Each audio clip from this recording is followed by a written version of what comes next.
Can you guess how much does this cost? Yeah. $300.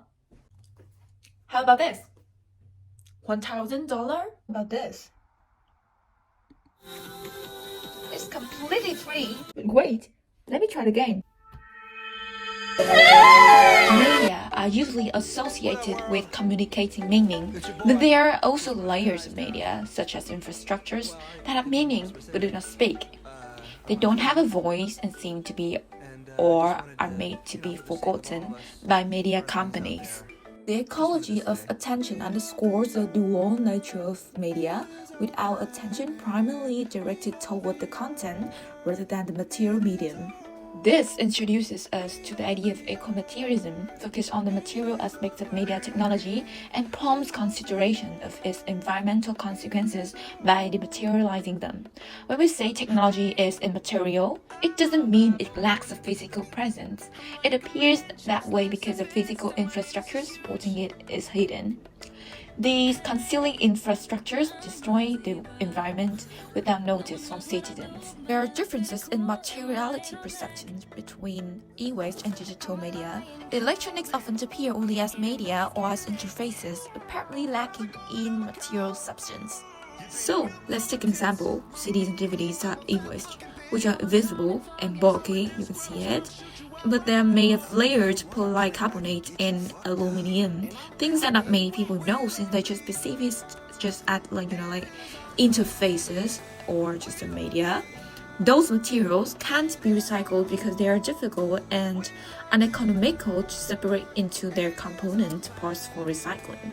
However, people still try to find ways to cheat and find illegal recycling methods just to save money to reuse them. A 2012 United Nations University report on e-waste in China, informal recycling focused on extracting, reuse, and scrap values from e-waste without notice, environmental protection measures, emissions controls, or measures to protect the health and safety of workers. Yet, digital media materialize in distinctive ways, not just as raw matter, but also as performances of abundance, often because they are so seemingly immaterial. The waste from digital devices effectively reorders our understanding of these media and their ecologies. Spotify. It seems invisible, harmless, and doesn't cost anything, is completely free. But when you stream a song, our devices access electronic files that are stored on active, cold servers sitting inside data centers around the world. Beyond the large amount of energy those centers use, the retrieval and transmission of that information, which is transferred via Wi-Fi or the internet, also requires energy. Along with the usage of a phone and laptop required to use apps, Spotify is even worse than e-waste.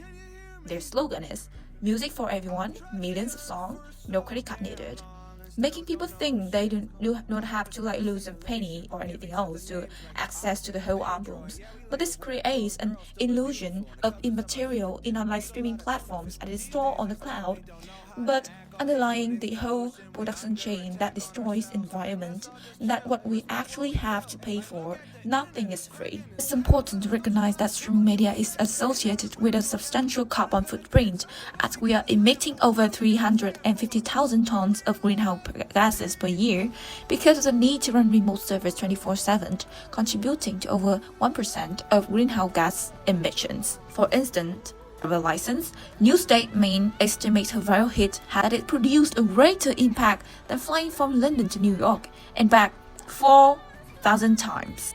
This is related to the bigger issues, which is climate change. Spotify acknowledges as their aim to achieve net zero emissions within the next decade as part of their commitment to address climate change.